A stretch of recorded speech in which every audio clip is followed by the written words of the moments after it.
itu mengajarkan kepada agama Allah atau dibiarkan, atau hanya kemudian diberikan harta benda pokoknya apa dia biar berpikir sendiri, maka itu semuanya ujian. Ini Bapak Ibu. Nah, ternyata sebenarnya di dalam Islam ada, apakah kemudian kita ini membelajarkan anak? Ada. Ya. Al-Kandahlawi itu kemudian apa istilahnya di situ ada kitab yang menyangkut masalah tarbiyatul aulad. Itu bagaimana kemudian mendidik anak. Ternyata mendidik anak itu tidak sekedar kemudian melahirkan, setelah itu kemudian dibesarkan dan sekolah, kan tidak hanya itu. Dari sejak ya orang tuanya itu dia itu melakukan jima, ya itu juga merupakan apa, asal muasal. Ya, sampai kemudian mengandung itu apakah kemudian juga dibiarkan? Tidak. Ya, untuk melatihnya, karena begini Bapak Ibu, ya walaupun mereka tidak kemudian wujud di dalam dohirnya kita, tetapi kalau ada suara-suara tertentu, janin itu bisa mendengar. Ya, jadi kan itu disarankan apabila itu sudah ada janinnya, maka diperdengarkan ayat-ayat Al-Quran, terutama pula yang bersangkutan orang tuanya banyak ibadah kepada Allah Subhanahu wa Ta'ala, juga berdoa kepada Allah supaya janin yang dikandungnya menjadi anak yang soleh-solehah. Caranya gimana? Perilakunya juga diluruskan, makannya juga diatur, jangan sampai kemudian makan sakarepe dhewe, ya. Jangan sampai kemudian sesuatu yang notabene di situ itu tidak dibolehkan oleh Allah malah kemudian dimakan. Apa ada? Orang Jawa ini kemudian apa? Itu apa bahasanya lagi? Ngidam. Ya.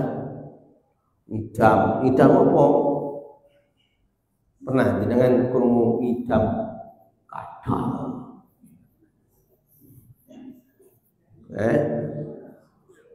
Ulo. Apa nih?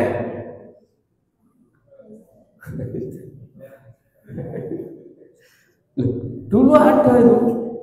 Ya, lera dipenuhi wis. Tapi itu ceritane Mbah Kudu. Ya. Pencet akan ono ya, sampai nyolong tonggone di apa segene ora karen kan gitu ya. Loh itu pendidikan. Ya, itu juga fitnah. Ini Bapak Ibu. Oleh karena itu apa?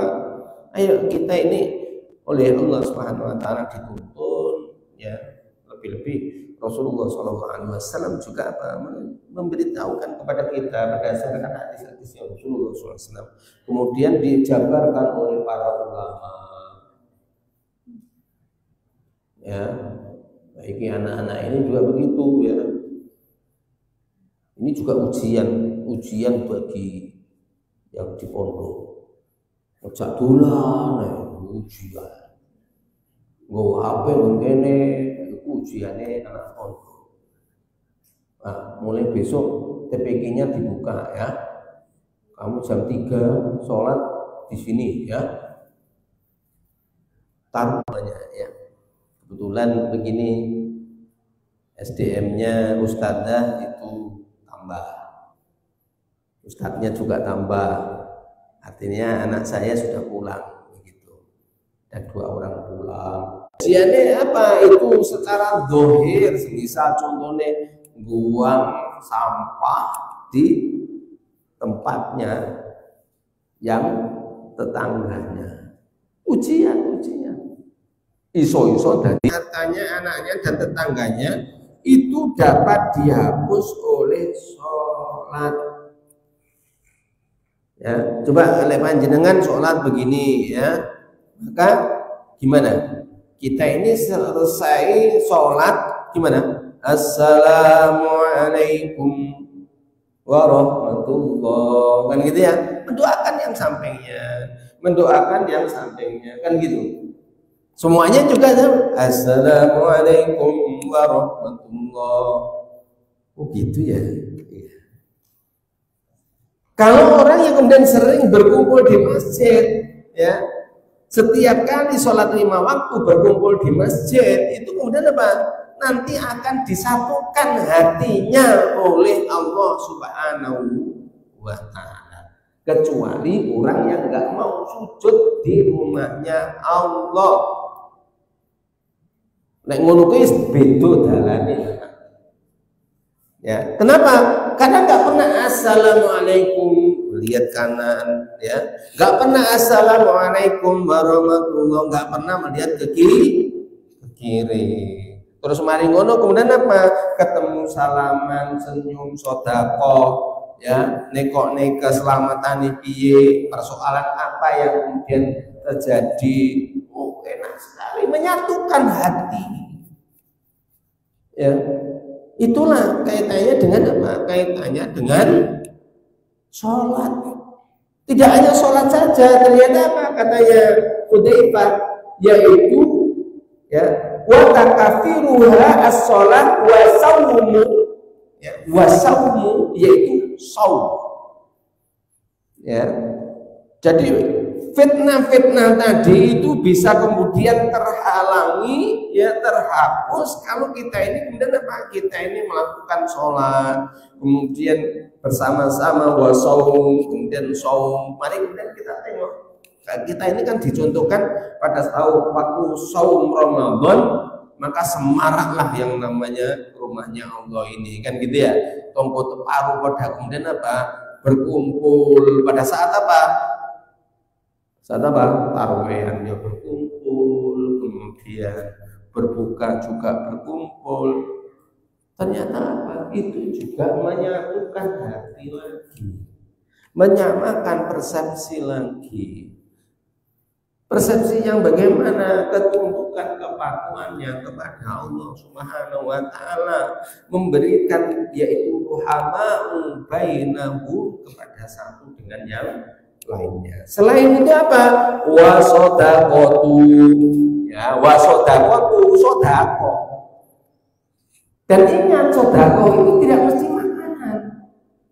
Sodako itu tidak mesti yang namanya kebendaan. Yang panjenengan nempel nggon klambine panjenengan, ya. Ini kemudian apa? Iso sodako. Sodako ya apa Pak Uzali? Semesen loh sodako. Ya, ini sudah mesem sodako. Ya, selain itu apa? Wal amru wa nahyu, yaitu bisa dihapus apabila kemudian apa? Dengan mengajak kebenaran, yang ma'ruf dan mencegah kemungkaran. Lek ora pernah kumpul dalam situasi-situasi yang disebutkan di dalam hadis Rasulullah SAW ini, maka sulit untuk disatukan, fitnah akan terjadi. Coba kalau orang yang nggak pernah yang ke masjid, ya, sujud saja tidak pernah, maka nanti reno-reno lah, perkataan itu akan reno-reno. Ya, coba kalau kemudian itu selalu di rumahnya Allah, selalu kemudian dia itu apa? Bertemu, selalu kemudian kalau itu pada saum Ramadan bersama-sama kaum muslimin, baik itu yang namanya tarawih, yang namanya kemudian itu berpuasa semuanya, maka apa yang terjadi? Akan menyatukan perasaan dan hati kita semua. Ini Bapak Ibu, ya. Demikian pula kaitannya dengan apa? Wanahyu, yaitu mencegah terhadap kemungkaran. Ya, coba kalau kemudian nggak pernah ketemu, langsung ditegur, apa yang terjadi? Lesu. Coba kalau kemudian pada waktu sholat, Pak, sampai tadi sepertinya kurang tuh, ya. Mau ngeyel itu kan, saya pikir-pikir tuh ya. Awalnya mungkin apa hatinya merongkol itu, ya, dikandani merengkel. Tapi kalau kemudian apa? Karena kita selalu didoakan satu dengan yang lainnya, pada akhirnya apa? Oh ternyata benar. Saya kalau melakukan beginian ini, oh ternyata tak delok tonggoku yang ngono, berarti aku salah. Tempatnya di mana itu? Rumahnya Allah. Ya, pada waktu kemudian apa? Kita ini sholat, kita ini bersama-sama. Ya, ini Bapak Ibu. Ya, jangan sampai kemudian apa selalu di pasar, nggak pernah masuk rumahnya Allah. Nenggon pasar pripun? Wis persaingan, guys. Bukan persaingan untuk kebaikan, bukan begitu. Ya, karena di dalam hadisnya Rasulullah SAW itu pasar itu tempatnya berkumpulnya setan. Kita berlindung kepada Allah Subhanahu wa taala. Selain itu, muqala ya. Kemudian Umar berkata, "Laisa hada uridu walakinnal fitnatul lati namuju kama yamujul bahr." Ya, setelah Hudzaifah mengatakan bahwa ujian yang pernah disampaikan oleh Rasulullah itu apa, maka kemudian Hudzaifah menyebutkan yaitu apa? Yaitu mereka itu fitnahnya laki-laki pada istrinya. Berarti apa? Ini juga hadisnya Rasulullah. Ya, ini saudara. Apa yang kemudian menjadikan dialognya Umar ini? Qala laisa hada uridu. Bukan itu yang saya maksud. Artinya bukan yang disebutkan oleh Hudzaifah itu yang dimaksud oleh Umar tentang fitnah yang dikehendaki oleh Umar. Walakinni al-fitnatu lati tamuju kama yamujul bahr. Tetapi fitnah itu yang mana fitnah itu seperti gelombang, ya, gelombang apa? Gelombang yaitu gelombangnya lautan, ya. Qala, maka kemudian Hudzaifah pun berkata, laisa 'alaika minha ba'sun ya amirul mu'minin. Nah, kalau hadis ini berarti Hudzaifah ditanya pada saat Umar sudah menjadi khalifah. Mana buktinya? Perkataannya Hudzaifah dengan lafadznya laisa 'alaika minha ba'sun ya amirul mu'minin. Jadi sebutan ya amirul mu'minin itu sebutan pada masanya Khalifah Umar. Kalau khalifah sebelumnya itu langsung bicaranya Abu Bakar itu disebut ya khalifah gitu ya. Tapi pada saat kemudian Umar bin Khattab, maka istilah khalifah ya itu diubah ya amirul mukminin, pemimpinnya orang mukmin. Nah itu ya, mulai dari situ istilah itu dikembangkan pada masanya Umar bin Khattab radhiyallahu anhu. Ya, engkau tidak akan terkena ujian itu. Jadi Hudzaifah menyebutkan bahwa apa yang kemudian dimaksud oleh Umar tadi yaitu namuju kama yamujul bahr, ya, maka Hudzaifah menjawabnya, engkau tidak akan terkena ujian itu wahai Amirul Mukminin. Ya. Inna bainaka wa bainaha baban mughlaqan. Ya. Maka dikatakan oleh Hudzaifah, sesungguhnya di antara kamu, ya, di antara kamu dengan kemudian apa? Dengan ujian yang ada itu baban mughlaqan, seperti pintu yang tertutup, terkunci. Artinya apa? Ujian itu tidak terjadi pada saat Umar bin Khattab. Ya, ini Bapak Ibu. Kemudian di situ dinyatakan qala ayuksaru am yuftahu. Ya. Kemudian disebutkan di situ Umar berkata, apakah pintu itu akan dihancurkan atau dibuka? Maka kemudian di situ dinyatakan oleh Hudzaifah, yuksal, akan dihancurkan. Jadi pada masanya setelah Umar, maka ujian itu memang bertahun-tahun. Tapi gelombang yang besar itu sebelum Umar tidak ada. Dan itu tidak terkenai, artinya pada masanya Umar bin Khattab tidak terkenai. Tetapi setelah Umar bin Khattab radhiyallahu an, ujian baik itu kaitannya dengan yang disebutkan oleh Umar sebagaimana gelombang lautan tadi, itu kemudian apa? Tidak terjadi kecuali setelah peninggalannya Umar bin Khattab radhiyallahu an. Saya lanjutkan. Ya, jadi dihancurkan. Ya. Qala idala yuglaqo abadan. Apakah pintu itu apakah kemudian pintu itu maksudnya sebentar. Idala yuglaqo abadan. Kalau begitu ya, pintu itu tidak terkunci selamanya. La yuglaqo abadan. Kalau begitu, pintu itu tidak terkunci selamanya. Ya, pertanyaannya Umar bin Khattab, kulna, maka kami kemudian bertanya. Ya, bertanya gimana? Akana Umaru ya'lamu al-bab? Apakah Umar itu mengetahui? Ya, apakah Umar itu mengetahui? Ya, tentang pintu yang dimaksud tadi. Ya. Pintu yang dimaksud tadi siapa itu? Yang dimaksud bab Allah yang muglak tadi, yang itu tertutup tadi, yang terkunci tadi. Ya. Maka qala nah. Ya. Maka dikatakan ya. Ya.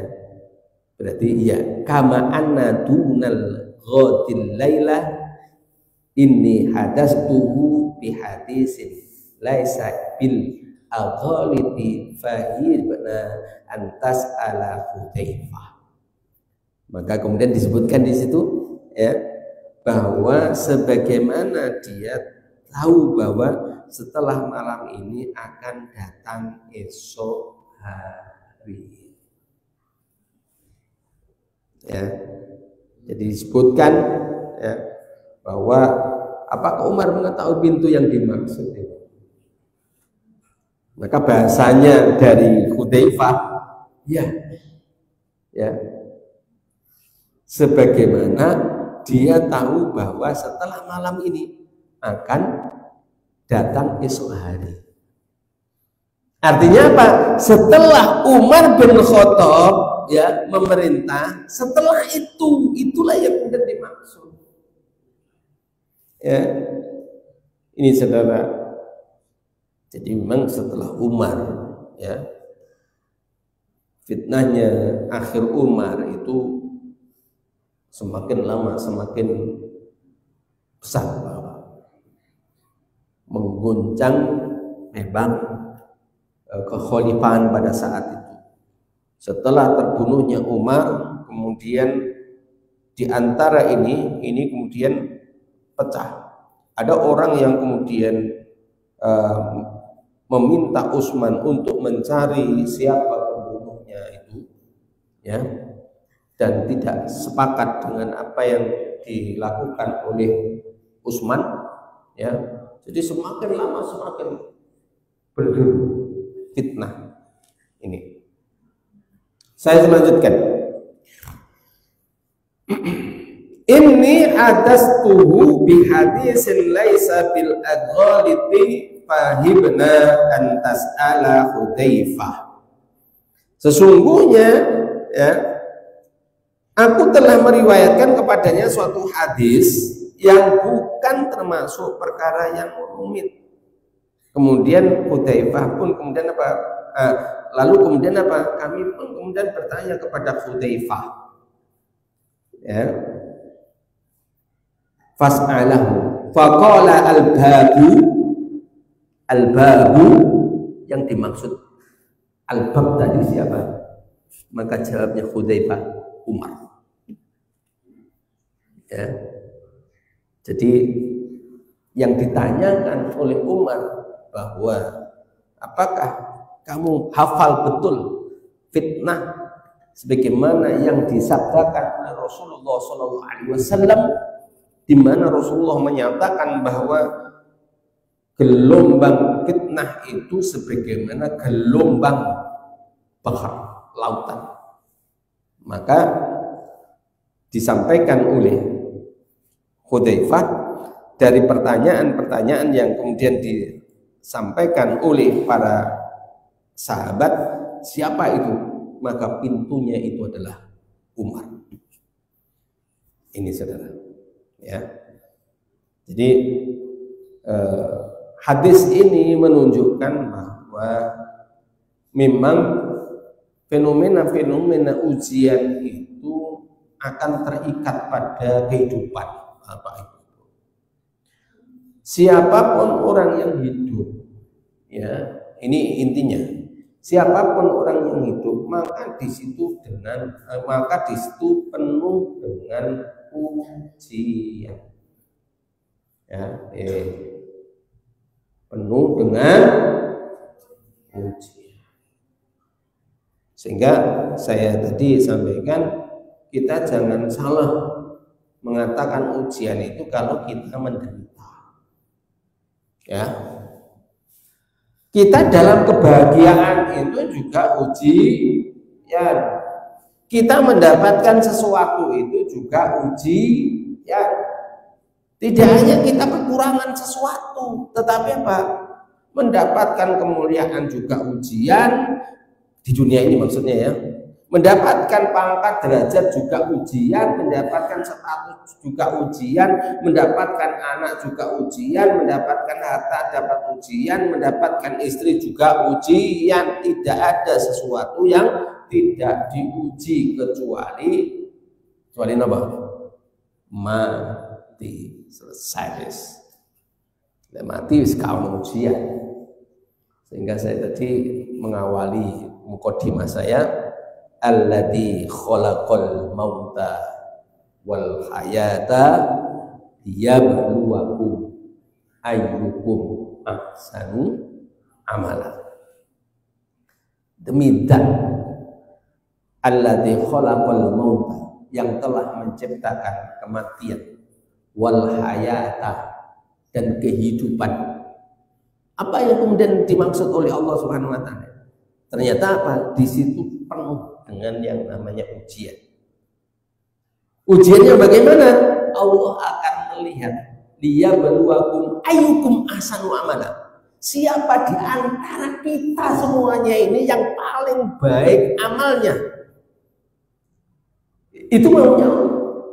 Sehingga kenapa di dalam Al-Quran itu dinyatakan derajat kita ini di hadapan Allah, orang-orang mukmin ini sama. Kecuali kemudian apa? Inna akramakum indallahi atqakum. Sesungguhnya yang mulia di sisi Allah, sesuatu yang dikatakan kemudian dia akan mendapatkan derajat yang baik di hadapan Allah, yaitu apa? Orang yang paling bertakwa, orang yang paling kemudian apa? Takut kepada Allah Subhanahu wa taala. Ini loh, ya. Bukan karena pangkat, derajat, status, itu bukan. Ya. Kan orang banyak salah sangka bahwa dia memiliki status kehidupan ini, dalam ini, kemudian memiliki pangkat, derajat, kemudian dia itu tidak ada persoalan dengan Allah. Oh, nanti dulu. Ya. Kenapa di dalam Islam itu bapak-bapak, ibu-ibu, kalau sekarang ini kan terbalik tuh, ya. Orang beramai-ramai untuk mencari jabatan, kan gitu, ya. Kalau dalam Islam jabatan itu nggak boleh dicari. Karena itu musibah. Ya, sekarang enggak gitu. Kena musibah malah alhamdulillah, malah digoleki. Musibah digoleki. Ya. Dapat pangkat ini malah kemudian apa? Alhamdulillah, malah diwarnai apa? Dengan duit wakai kan gitu ya. Lu itu ujian, itu malah kemudian apa? Itu mencari malapetaka. Ya. Orang dapatkan dia mampu, kemudian dia itu ini merasa kemudian apa? Ya Allah, ya itu kemudian apa? Dia malah sedih, bukan senang, ya sedih, sampai kemudian apa? Inna lillahi wa inna ilaihi raji'un. Ini apa itu? Oleh karena itu, ya, ayo kita berhati-hati di dalam hidup. Jadi setelah kematian Umar bin Khattab radhiyallahu an, maka gelombang ujian ini bertalu-talu. Mari kemudian kita tengok, kalau nggak percaya panjenengan ke laut selatan, ya itu ada yang landai, ada yang mendung. Itulah gambaran kehidupan ini. Siapapun orang yang kemudian mereka ada di dalam bahtera, dia tidak menguasai kondisi nahkodanya, tidak dia kuasai, sudah barang tentu harus ada ilmu yang kemudian dia mengarungi, maka bisa dipecah, artinya kapal pun bisa pecah karena gelombang. Dia akan tersirakkan, terhempaskan karena gelombang, karena dia akan ditenggelamkan karena gelombang. Dia akan kemudian apa? Ibaratnya dimakan sesuatu yang ada di dalamnya karena pun juga. Oleh karena itu, Bapak Ibu, ayo sekali lagi saya menyerukan pada diri saya, ayo kita berhati-hati dalam kehidupan ini dan bersama-samalah kita dengan orang-orang mukmin, dan sudah barang tentu orang mukmin akan selalu mengajar dalam kebaikan. Itu saja yang bisa saya sampaikan. Kemudian apa yang saya sampaikan ini menjadikan peringatan bagi kita, koreksi bagi kita semuanya, mana-mana yang kita ini belum sampai kemudian kita jalani sebagaimana hadisnya Rasulullah dan peringatannya Hudzaifah bersama Umar bin Khattab ini. Ayo kita perbarui diri kita menjadi lebih baik. Mudah-mudahan kita semuanya oleh Allah dimudahkan untuk bisa memahami apa yang dituntunkan oleh Rasulullah SAW, dan mudah-mudahan kita diistiqomahkan dalam dinul Islam, dan mudah-mudahan kita oleh Allah diwafatkan dalam kondisi husnul khotimah. Amin amin ya rabbal alamin. Kita akhiri dengan doa kafaratul majlis. Subhanakallahumma wa bihamdika asyhadu an la ilaha illa anta astaghfiruka wa atubu ilaik. Assalamualaikum warahmatullahi wabarakatuh.